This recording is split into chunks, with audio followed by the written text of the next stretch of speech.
Move to approve the agenda as posted. Second. Okay, and there's no objection. All in favor, say aye. Aye. Aye. Aye. All right, our agenda has been approved. So today we're going to cover two subjects. Looks like we have Water Department presentation on utility locating and Stormwater Design Manual update. And we're going to start with, looks like Justin Bellis. Good afternoon, Mr. City Manager. Good afternoon. Hey, Scott. Okay, so we have a Water Department presentation on utility locating.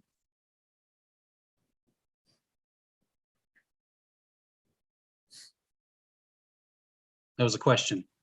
Is Justin with us yet, or is he still being brought in? Yeah, I think he's on the participants list. He's just probably taking a minute to get on here.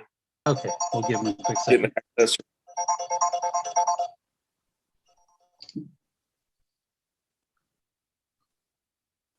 Saw those emails from Shannon about utility billing and what's transpired over the last few days. Some pretty impressive numbers. it's true. Big impact to the utility too. So appreciate all the guys having to go the extra mile, having to do that during this poor weather too. Yeah, some of the staff was there till like 8, working late. Find out from John why that's not being transferred.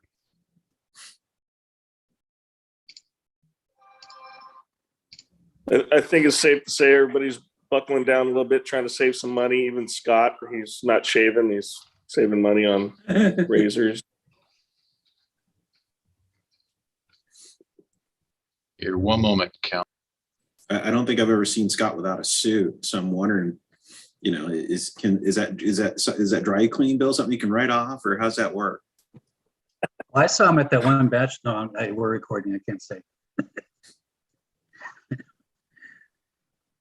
So I'm trying to figure out a way, Scott, to be more Scott-like. Yeah, I'm the other one that's shaving here. No, look at dude. I'm good, man. Are you good? Yeah. No, you still got some scruff going on there, dude. No, this is the last day and a half. Okay. You want to move on to the next Guys are one, and maybe we I'm can wondering, do we want to move on? See if Doug's like- available. I think we might do that. If Doug Jay Christensen's Bellis. available. Looks like Jay Bellis is on and Okay, unmuted. there we go. Oh, I've been promoted. Yes, here I am. Can you hear There you me? go. Yes, we can. All right. Can start things now. There's my video. All right. I just couldn't do anything. All right. What's going on, Doug? How's it going? Good afternoon. Good. Let me see if I can share my screen. Let me know if it works. So to the committee, I hope you can hear me. Yes. So Justin's going to give this presentation on our utility locate program. As of November, Justin has been here for 20 years. And Wow. he oversees the utility locating. And Justin, his department does the utility locates for water, wastewater, stormwater, electrical. They provide the locating for all the divisions at Lacey. So you probably know where all the utilities are by the back, like the back of your hand. Some of Well, them. pretty close. Pretty close, yeah. Rough So- idea. So Justin, take it away. All right. So can you see the screen okay? Yes. Okay. Well, Ed introduced me pretty well, so I'm just going to share a brief overview of what the program involves. I think some of you have seen it last time. It's similar. So these are our two locating vehicles we use. We have a little Ford and then a larger Ford van that I think the one on the right is going to be replaced. So it's about the end of its life. So we'll, Those are then pretty we'll have stylish. two. Yeah, it's stylish, a little go-kart. Nice little van. Actually, both of them are really nice. So there's a Washington state law that requires excavators to call 811 before any digging is done over a foot. And there's also a law that requires utility owners to respond within 2 business days. of receiving it. And there's also emergency locates, and those require, they like to, about 2-hour response time is what they highly recommend. I don't think there's a defined time, but as soon as possible. And otherwise they're allowed to start digging, and they can break utilities and cause a mess if you don't get there in time. So we are bound by that law, RCW 19.122. And there's a uniform color code across the country. I don't know if it's worldwide, but for sure across the country. White is a proposed excavation area. So if I were to call in locates for an area to dig, I outline the area in white. So give a clear mark of where I need located, so they don't have to mark, 2 miles of a frontage if I'm only gonna put like a real estate sign in. Then pink is usually temporary survey markings, which we don't use much. Red is electric power lines, cables, conduit, and lighting cables. Yellow is for gas. Around here, mainly gas. We don't have any oil and petroleum lines. So if you see yellow, it's going to be gas around here. Orange is communication, alarm or signal lines, cables, or even empty conduits. We mark those with orange if they're designated for the communications line. Blue is potable water. Purple is reclaimed and irrigation. Starting to see a lot more irrigation lines marked in purple. Throws people off. They think there's reclaimed out there, and it's just irrigation lines that they're using. That's purple now. And then green is used for both sewer and storm drain lines. And the city is responsible for locating hundreds of miles of water, reclaimed water, sewer, which also we mark lot sewer that's located within our area. We have an annual contract with them that we mark that, and also their reclaimed lines. We mark stormwater, street electric, and step electric, fiber optic lines, and telemetry. And any other lines on city-owned sites, we'll mark those too. We have power lines we mark from transformers to well sites or lift station sites. To keep up with demand, we have 2 full-time locators. Last year was just ended. We did 6,719 locate requests, which was a slight drop from 2019. Our demand in 2019 was 6,800. So last year we saw a pretty good dip, and then for the 2020 it dropped pretty good, and then last year it picked up a little bit more. We get our locate requests via email primarily. The locate requests include the address, the type of work, and a description of the area that needs marked. And now they're starting to include a little link you can click. If some people subscribe to that, you can click on a link and it'll take you to a website with a little map of the area. The one on the left is a standard 2-day, and see the heading right there. It just says 2-day in the subject line, so we'll know how urgent it is when we see it on our email. And then the one on the right is an emergency locate, and it has in the heading emergency. I just highlighted it so you can see it better, but it's usually not highlighted.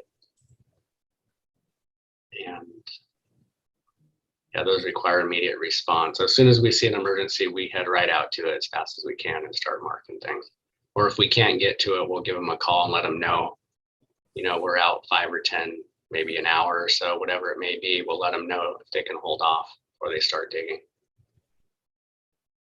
And also the emergency locates, we do receive a phone call because sometimes the email doesn't come through. So our front desk, they get a phone call if an emergency locate comes in. And that way we don't by chance miss it if we have a technology glitch. Utility locators use laptops to research maps. That's a primary tool they use because there's so much information they could use. They could click hot links to the as-builts and a lot better maps on. We have several maps we can look at and sort through to do some research. Once you're out away from the vehicle, you can use a phone app, and that's the picture on the right. It's a little screenshot of our water system, and it has a GPS chip in the phone that kind of follows you around and gives you a rough idea exactly where you're at. And there's several layers you can toggle on and off. There's aerial views, and you can toggle layers off so it's not so cluttered. And that's a pretty good tool if you you just have a smaller locate or you need a reference while you're away from the vehicle. Researching is important. We found our utilities in very unlikely locations. The picture on the left is through some backyards off 59th Loop, and it crosses over to Thornberry. And both these houses have a water line on the north side and the sewer on the south side. So if they're back there digging, you probably wouldn't even think there was something there, but there's something on both sides of the houses. And then this is our reservoir, our Union Mills reservoir, and there's a water line that goes right down the bank. You wouldn't anticipate it being there. You look straight up, you think, no way is there a water line there, but there's a big, pretty good sized pipe there. And then on the right is through Medicine Creek down in the Squally. Again, all of these are places, if you're just glancing, you'd never guess there was anything there. So we always pull up, research all the maps that we can before we start marking or saying there's nothing there. And it also highlights the importance of calling in locates. Just can't assume anything. This is our locating equipment we use. A lot of the water and sewer pressure mains have locating wire in them. And then we have a single signal transmitter, and we hook that to the wire and it induces a signal into the line, the locating wire. And then the receiver receives it, and then we can follow the signal wherever it goes. This has some information on it, a little bit of the depth, the frequency you're at, and then if you're left or right of the line. And this is some examples of us marking step sewer, street electric, and some water markings. We have a ground penetrating radar to find buried utilities that do not have locating wire. This is a picture of the whole machine, and this is John trying to pick up an AC line that's over on the edge of the road. And then this picture on the right is a screen view of what you see, and these little arcs that you see, that indicates there's something there. It's hard, you kind of got to know what you're looking for. Some of these might be roots or rocks, or it's really shallow, it's probably another utility. Kind of go from a known point. I think this one here is probably the water line because it starts deep and it follows the signature all the way up. Kind of learn to read that over time. There's different settings you can punch in on the side to make the picture clearer, use different colors or different, change the soil types, stuff like that.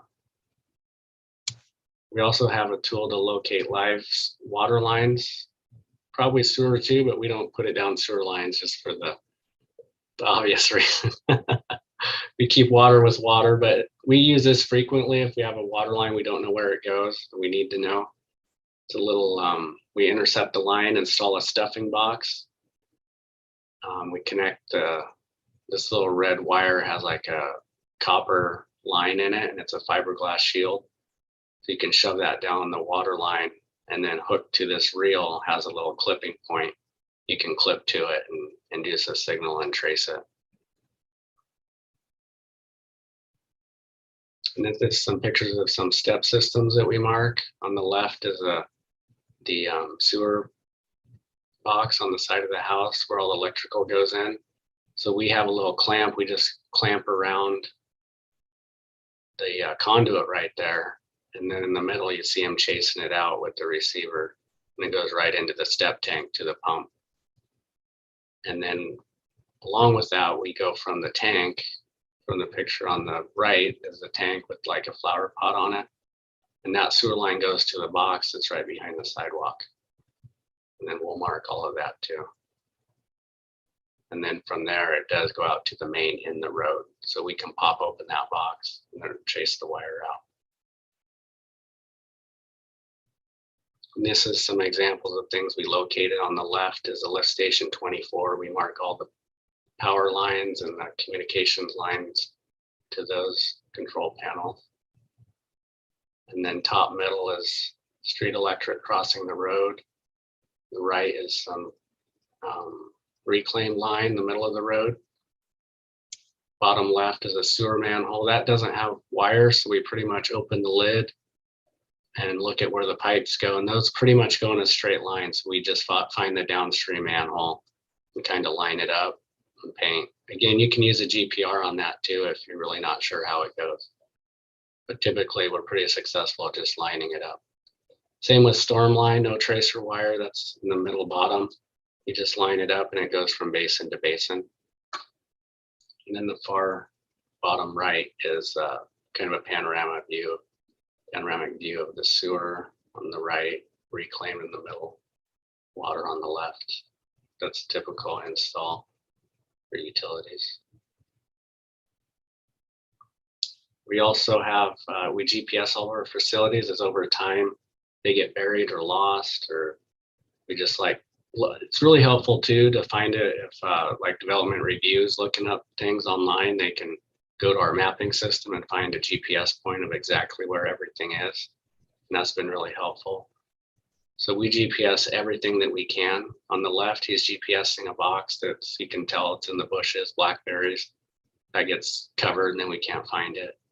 Same for the middle. That's a new subdivision and it's out in Ovation, and who knows when they're going to finish that. A lot of times those utilities will get buried. Something happens, we have to go find them. It's nice to have it GPS and go, we know right where it's at. And then we GPS all of our meters also. And he's GPSing meters, so we have an exact location. That's probably the number one thing we use GPS for, is finding water meters, because they're so easy to get buried and lost, and we need them frequently. And then if non-pressurized line is damaged, such as gravity sewer, it can take time before we are aware of the damage. They hit a water line or pressurized sewer, we're aware of it pretty quick, but it's stuff like this. This is a picture from, I think 811 had it. They bored through a natural gas line through a sewer line, who knows when. And then plumbing company comes through because there's a blockage and they cut right through it. And some people have blown up, I guess. In the bottom picture, Ed Andrews knows more about that. I think he found that one off Ruddle Loop. And this is actual sewer line, and they bored through it with is that a communication line, Ed? Yeah, that was US West or CenturyLink. They bored through our sewer line. Nobody knew it until we had a blockage. Yeah, stuff you don't think about, and then later they might say, "Oh, you didn't mark the line," or they try to blame us right out of the gate. So, how often do you folks encounter these kind of situations? not too frequently. We have some pretty good locators and good maps now, and we're getting everything pretty accurate. Years ago, it was more when our resources weren't as good, but we're pretty good about marking things. The biggest thing is keeping track, because they'll blame us that we didn't mark it, and then if we don't have anything to say we did. So we keep good videos and pictures and documentation. Mm-hmm. And typically what happens is the crew on site, they'll say, "No, you marked it, you're fine." And then months later, the office staff get a hold of the bill and say, "Oh, wait a minute." Mm-hmm. And then they start pointing fingers at whose fault it was. Okay. How many are on your staff? There's 2 full-time utility locators, and there's several other trained in case we get really backlogged. Because we're on a deadline of 2 business days, so sometimes we'll get 50 or 60 a day just randomly, and you still have 2 days to do them. Mm-hmm. So we'll pull people from other areas to get them done. Okay. So I was going to let you know that picture on the top there is a huge liability for the gas company, and so in recent years, the gas company purchased a whole bunch of television equipment to go down sewer lines. InfraSource would be the main contractor for PSE. And in recent times, they'll even contact us when they're replacing gas lines through a neighborhood, and they'll ask permission to televise our sewer lines. And they'll actually go through and survey and televise the sewer lines prior to replacing the gas. And then when they get the gas all replaced, they'll go through and televise it again to make sure they didn't do one of these cross bores. It's a huge liability for them if they have a gas line going through a sewer line. It could be a disaster. So they're very conscious of that anymore.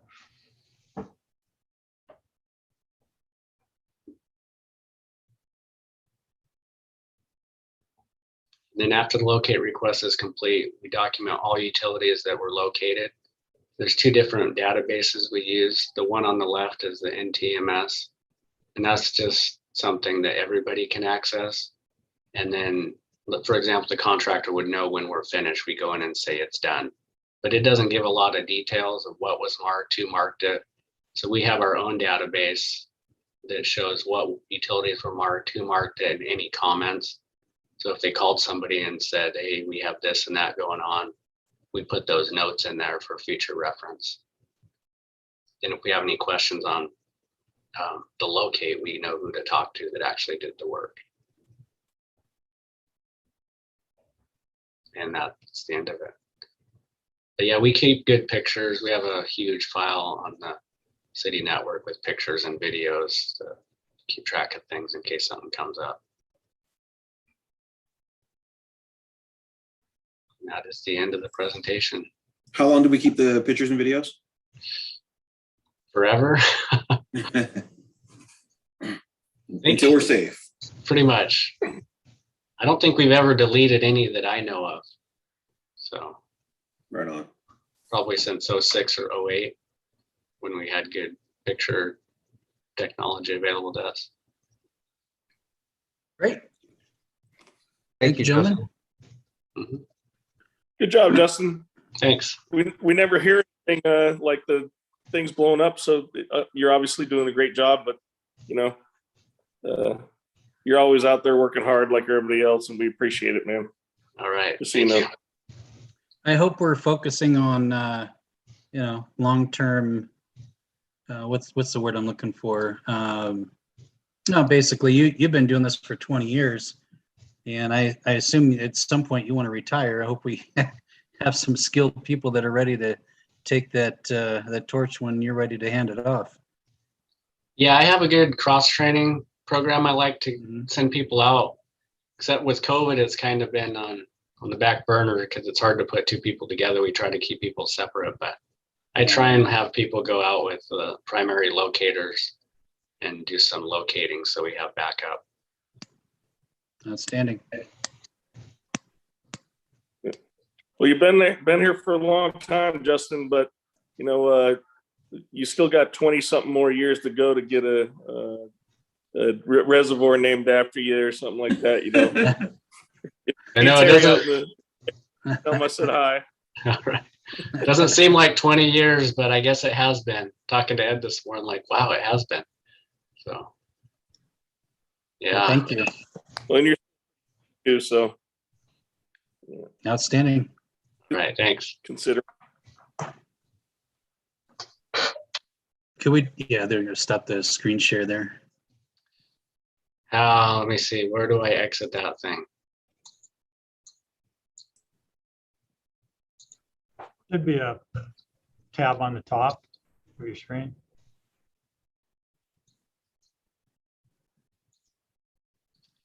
Exit screen share. There you go. They go away? Yep. All right. It turned to like a mini viewer. You're still up.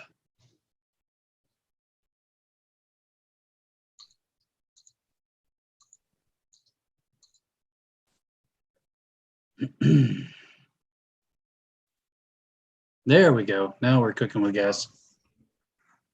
All right, gentlemen, what's on our next see stormwater design manual update from Mr. Christensen? Thank you. That would be me. Happy New Year. Happy New Year. I'll attempt to share my screen now. I haven't done this for a year.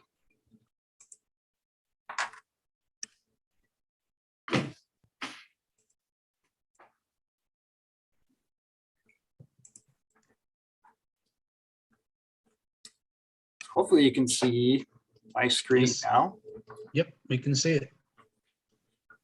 Well, thank you. I wanted to give you an informational briefing on a project to update the City of Lacey Stormwater Design Manual. This will be coming before council for approval later this spring, so I wanted to be sure you're aware of this and up to speed on what it's all about.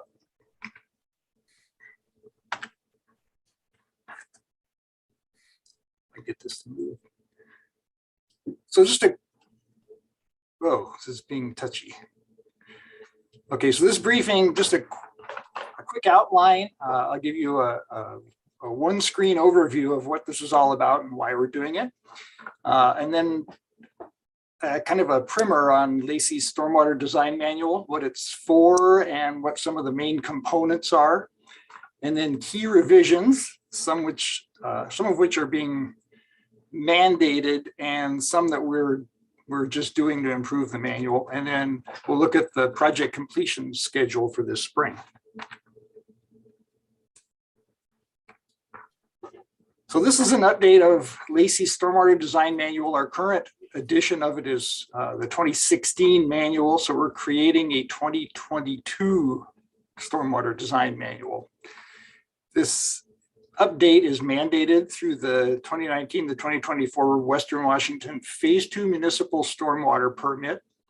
And since that permit was issued in 2019, this update was anticipated and put as a project in the capital improvement program for stormwater in our 2020 stormwater comp plan, which was adopted by council in November 2020. So our stormwater design manual provides guidance and requirements for managing runoff water at all new development, redevelopment, and construction sites anywhere in the city of Lacey. That applies to virtually all land altering activities, including things like tree clearing or grading, anything like that. It applies to both private and public projects. So this manual, we have to follow our own rules as well as applying it to private development.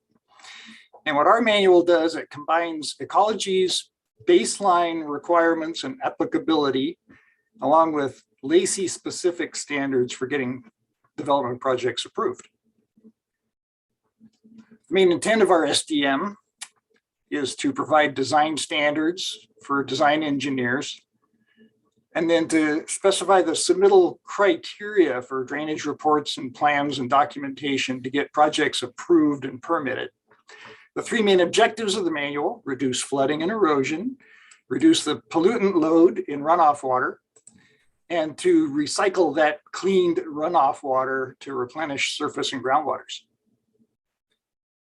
So the SDM has three main components to it. There's the core requirements, which are the basic elements of stormwater management. And these are directly based on Ecology's minimum requirements for Western Washington. Then there are best management practices, or BMPs, which are things you do and things we build to control stormwater. And then there are project submittals. So our manual has the criteria and what we need to have complete project documentation and approval. So I'll run through these three real quick. The core requirements, there are 9 of them. Well, the first one is about creating site plans, which are reports and plans to document what you're doing. This core requirement 2 applies to construction sites, so they don't make a mess and track out onto the road and cause issues with erosion and sedimentation. And on down the line there, some projects are required to only address core requirements 1 through 5, but the bigger projects are required to address all of these as applicable. And throughout the manual, we have BMPs for different types of purposes. There are construction site BMPs, so that's during the construction phase of a project. LID BMPs like rain gardens, permeable pavement, and then runoff treatment and flow control, which take the runoff water, clean it, and control the amount of flow. And then source control BMPs, which are preventing pollution at the source. The example shown in the photo there of what we call dumpster juice leaking out from a dumpster into a storm drain, and source control would prevent that from happening. And the third primary component are the submittals. Most projects will do a full drainage control plan, which is a drainage report, soils report, drainage plans and details, and other documentation. Smaller projects do an abbreviated drainage plan. They might only be subject to the first 5 core requirements and not have to do runoff treatment and flow control. And then the very smallest projects are still subject to core requirement 2, which is controlling erosion during construction activities.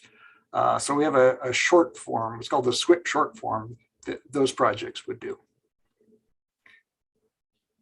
So the basis for the revisions we're having to do this spring come from the Department of Ecology through these 2 main related documents. There's the Western Washington Phase 2 Municipal Stormwater Permit, which requires it sets the specifics that we have to meet for full compliance with the permit.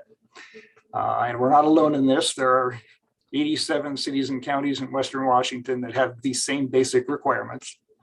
And then there's the 2019 edition of Ecology's Stormwater Management Manual for Western Washington. That sets the baseline for the stormwater regulations that we have in our manual. And the update, we have to have our updated stormwater program, which includes the manual and then things like inspections, site plan review, all that as part of our stormwater program. But it's mainly the manual. It has to be updated and in effect by June 31st this year. So our 2022 Stormwater Design Manual, it'll be based on the 2016 manual pictured on the left. It'll have the same format and contents, but with mostly little revisions all through it.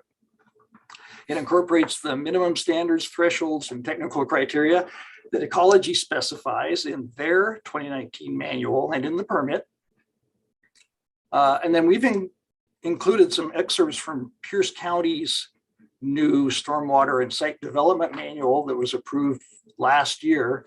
Pierce County is a phase 1 jurisdiction, and Ecology allows phase 2 cities and counties to adopt a phase 1's approved manual or portions thereof. So we have some excerpts from it.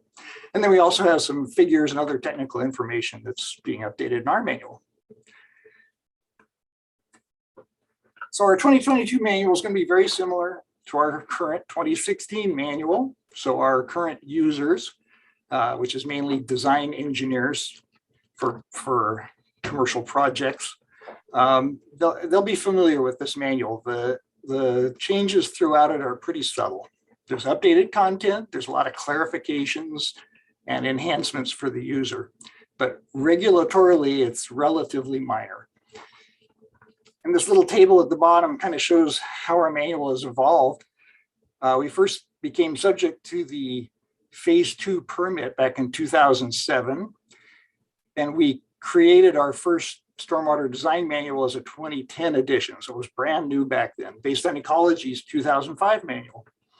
Our first manual had 640 pages. In 2016, a major update, which included things like LID, low impact development, and other updates. So it was a pretty major update in 2016, and our manual grew by about 220 pages up to 860. This current update, like I said, it's relatively minor in terms of regulatory changes, but there's new content, some things that have been added into it to make it easier for the user. So we're going to be right around 1,000 pages with this edition. So the table kind of comparing Ecology's changes that they did in 2019 and then the changes that we're doing for 2022. Ecology went to an interactive online format for their manual. And so I looked into doing that for ours, but it would be very expensive. You're basically making each segment of the manual is a separate web page, and we're not going there. Ours will continue to be in a PDF format on the city website. We revised our manual to a chapter format in 2010, and we're retaining the chapter format, which I think makes it a lot better organized and easier for the user, whereas Ecology's manual is in these 5 large volumes still. Our manual is user-focused. We've made some revisions for clarity and compliance. That's the main thing we're doing. And then there in red at the bottom, Ecology has what they called 9 significant content updates, which permittees like the city of Lacey are required to make. So that's the basis for our update, is that for functional equivalency with Ecology's manual, we have to at least include those 9 significant content updates. So we have those, but while we're at it, I'm also doing a lot of clarification and user enhancements. This will keep us in compliance with our permit. So I'm going to run through Ecology's mandatory updates just quickly. They're kind of technical, and they wouldn't probably mean much to anybody who doesn't use the manual, but the 9 areas are in the continuous simulation modeling, the computer modeling. We used to have 2 different models that were accepted. One of those is no longer accepted pending reapproval by Ecology because the other model didn't meet the specific modeling capabilities with the consistent results that Ecology expects. And so the WWHM is the only model right now, but when Ecology allows any other models, whenever they meet approval, we can allow those as well. But in the meantime, those will be one modeling program that designers can use. There are some revisions to thresholds, things that apply to redevelopment projects that actually allow more flexibility for anybody that's doing a redevelopment project. Core requirement 2 had some changes. That's our construction. It's quite a large section of the manual. It deals with construction, stormwater pollution prevention. So there were some changes in there. Core requirement 5 is on-site stormwater management, and low impact development is in that same core requirement.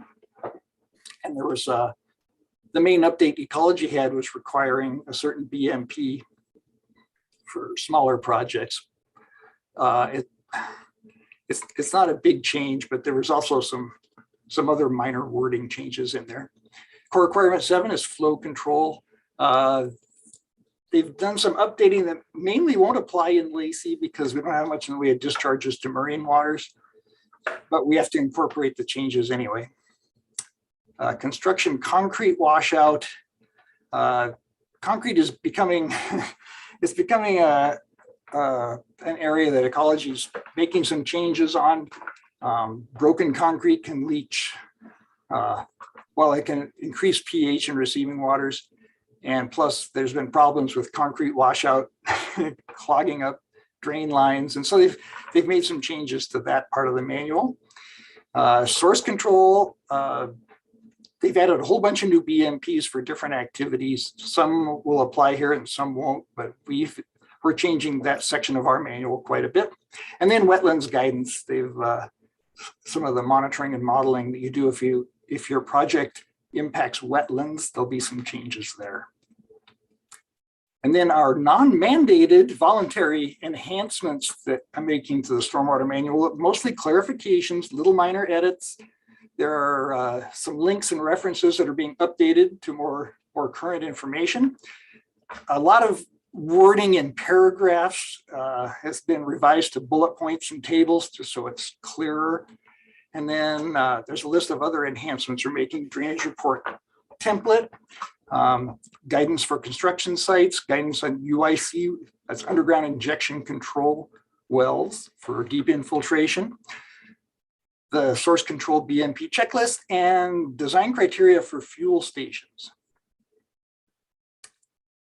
So this last slide is the upcoming key dates in this project. Right now, we're at the top. We're finishing internal review of the individual chapters, and I'll take any comments and we'll prepare a draft manual that I expect to have posted during the month of February on the city website. That'll be for public review. And then as spring goes on, we'll respond to those comments, prepare a final draft. Somewhere in there, we'll have a virtual open house webinar going through the new manual.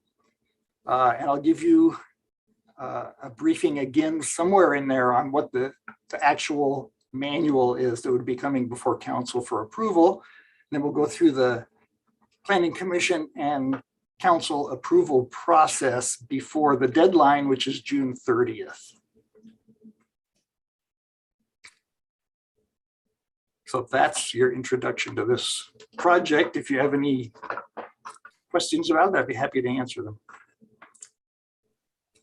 If I may, Ed, I just want to say good job, Doug. We essentially started from next to nothing back when I was first getting on council, and you've taken it all the way to this point. It's amazing the work that you've done in a handful of years. So I mean, this has an impact that many people don't recognize or give credit to. It's amazing because I know where you started from. Like I said, basically from scratch, and now you have a 1,000-page document that's only going to value and take care of our environment and our overall health and everything. So it's a huge, tremendous amount of work, and you essentially did it with very little help. I mean, there's not a lot of resources, especially at the beginning. So you deserve a lot of credit. It's a thankless job, and it's the one that was mandated and had to be done. And like I said, I know where you started and I know where you're finishing at, and it's good job, man. Thank you. I appreciate that very much. The stormwater has really been evolving since I came to work here in 2005. We didn't have the stormwater permit back then, and so we were still using our 1994 drainage manual, which is kind of a regional manual, but it was Lacey's version of it. We used that for almost about 16 years before our 2010 Lacey manual came into effect. And then Ecology has been, ramping up the requirements ever since to try to keep salmon viable and orcas and keep our drinking water clean and all those things. So it's a very it was really a monumental task, and you dug in your heels and you worked real hard, and it's amazing what you did. So Hey, thank you, Doug. Appreciate it. Thank you. Yeah. Is there I think that was it. I think that was our agenda, correct? I think there was. It was just the 2 items. Just the 2 items. Yeah. Okay. So can I Well, retire super. now? Nope. No, You're the don't be- manual master. How are you? Yeah. Can't let you go. All right. Well, Is there anything else for the good of the order?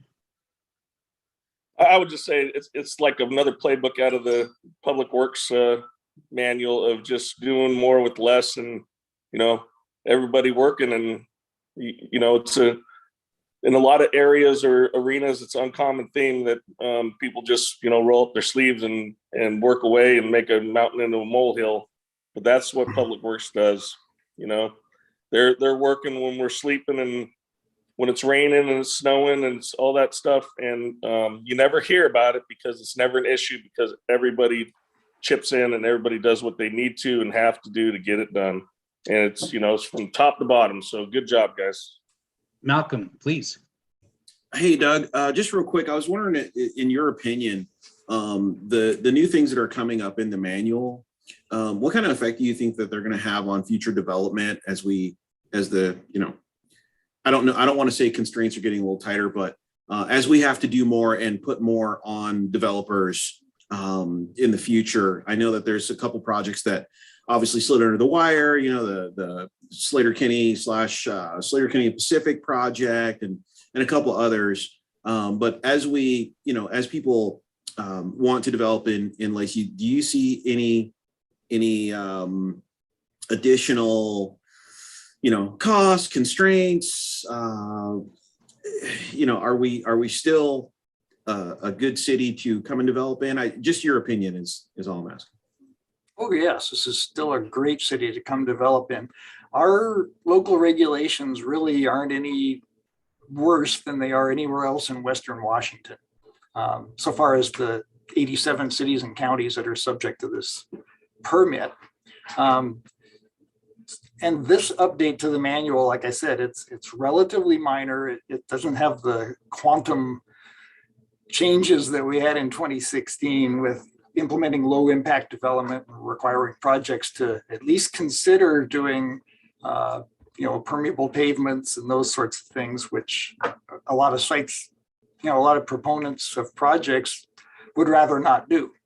But as we get even denser and more development here, we need each site. The goal with the manual is for each parcel to keep its own stormwater on its site and infiltrate it into the ground. So that's what we're trying to do. And as building lots get smaller and land becomes more valuable, it gets harder to do that. But we work with the development community to try to make it work for them and for us and protect water resources while they do their developing. So that's what we're trying to do. One last question, I'll let you go, I promise. You keep saying permeable pavement, and I'm kind of new to that term, and I don't really understand what you mean when you say it. Well, permeable pavement is a relatively new technology, although it's been around for a couple of decades now. But the concept is that normal pavement, the water hits it and flows across it, picks up pollutants and drains off to a catch basin or a swale or to wherever the water runs off to, but it doesn't go through it. Permeable pavement, the water goes through it. And when it's done right, it can be in the right conditions, of course. You have to have the right ground conditions, but if your soils will take the water and you can provide a treatment layer, then you build your permeable pavement surface. It's basically has a low proportion of fine material in it. So you have more pore space so the water can drain directly down through it. So the videos I saw on YouTube are real. Yeah. Oh, yeah. Yeah, I've seen it in the flesh. It's fascinating, really, just to watch the water disappear into the pavement.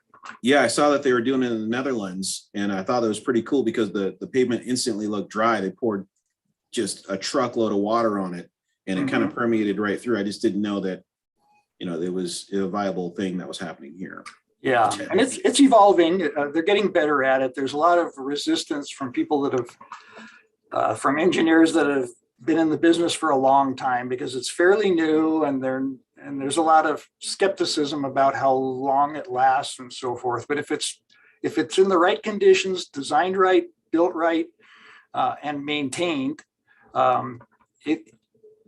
it's proving effective in a lot of places in Western Washington. Awesome. Thank you. Thank you. All right, gentlemen, anything else for the good of the order before we retire?